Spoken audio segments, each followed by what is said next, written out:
It was a truly wacky weekend out of the White House. Donald Trump suffering a bizarre and strange meltdown over a story from the Washington Post about tweets, and it caused him to send out even crazier tweets. So on Saturday, the Washington Post wrote about Donald Trump's racist tweets. On Sunday, almost like a full day later, Trump spent his morning losing his mind over the Washington Post story. And one of the themes of that Washington Post article, which was extensively sourced, despite the tweets you're about to see, Washington Post did a really good job.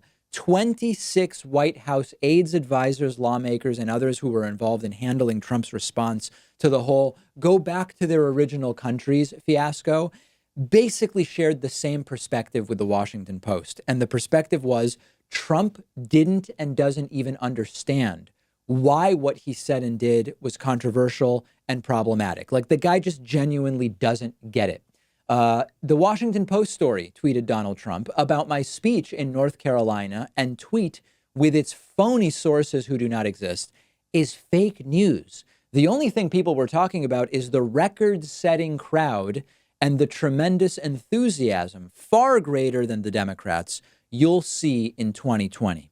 So the North Carolina rally he's referring to is that rally where the crowd chanted "send her back" when Donald Trump mentioned ethnic minority Congresswoman Ilhan Omar. And Trump stood there looking quite pleased and making no effort to interrupt it, which will play an important role later on in the show. Then on Sunday morning, Donald Trump tweeted, quote, "presidential harassment," which is Trump's code word for a free press reporting about what the president does.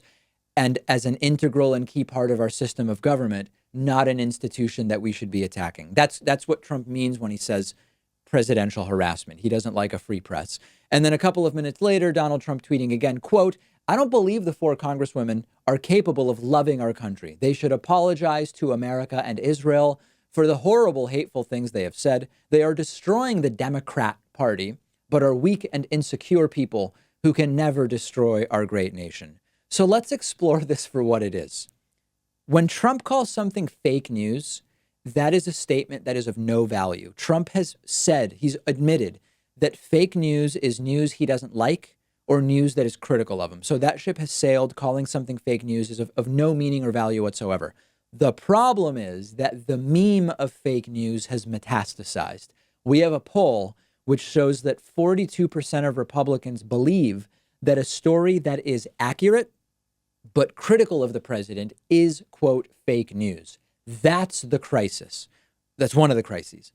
The other crisis is that, once again, the constant and never-ending misunderstandings about free speech and censorship, and most importantly, in this case, press freedom, are truly damaging to our democracy. Free speech does not mean freedom from the consequences of speech.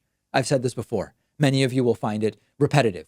Donald Trump seems to think that he can say outrageous, racist, xenophobic things, and that for it to be free speech, it has to be immune from any consequences, which includes media writing stories about it. The speech that is people and media reacting to Trump and what Trump says is just as important as Donald Trump's speech itself. It's arguably more important, I would actually argue, because Trump has the power and the influence of the bully pulpit as president of the United States. It's the role of people, it's the role of voters, it's the role of media to counteract those things when necessary or desirable.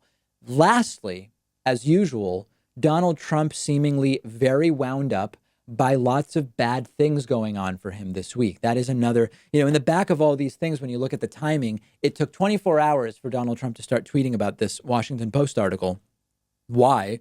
Well, it was Sunday going into what may not be a good week for Donald Trump. Robert Mueller is scheduled to testify Wednesday. We will see if that ultimately happens. Every indication that it will. And obviously, Donald Trump is panicking. Documents from the original Jeffrey Epstein case may be unsealed, and it's likely that Trump figures in those documents. Number three, the Iran fiasco has just completely imploded on Trump. And Trump has now been personally implicated in hush money payments in some newly released documents. So it's not been a good week. It's shaping up to be a very bad week for Donald Trump. And we have to understand that every time these tweet storms happen that seem to make not much sense, especially when it's been like a full day, could have been that he saw something on Fox News that reminded him of it. don't want to, ignore that possibility. But there is almost always a scandal that Donald Trump is eager to distract from, and unhinged tweets to take control of the news cycle are a common way that he tries to do that. Make sure you are following me on Instagram at david.pakman. I posted a little video of our number of YouTube subscribers slowly climbing. We're set to hit 700,000 YouTube subscribers today. Check that out on my Instagram. And while you're there, follow the show on Instagram at David Pakman Show. If you love learning new things, you probably want to check this out. The David Pakman Show today is sponsored by Skillshare, and we're giving you 2 entire months of free access to Skillshare when you click the link underneath this video. Skillshare is a vibrant online learning community offering more than 25,000 video classes on just about anything you can think of. Get better at playing an instrument. Learn to use Photoshop. How to edit videos. They have classes on drawing, painting, business, cooking, nutrition, personal productivity, and I'm not even really scratching the surface. I recently took a great class on introductory watercolor painting. I'm still not good, but I am learning, and you can access the entire library of fun, easy to use online courses for free for 2 months by using the link underneath this video. 2 months of learning something that's totally new to you, something you want to get better at, something you already love, or you can get ahead in your career by learning new skills that will help you at your job. I've gotten a ton out of it. Pat has taken some courses that he's found really valuable, and I think you'll love it too. Get started for free by clicking the link under this video.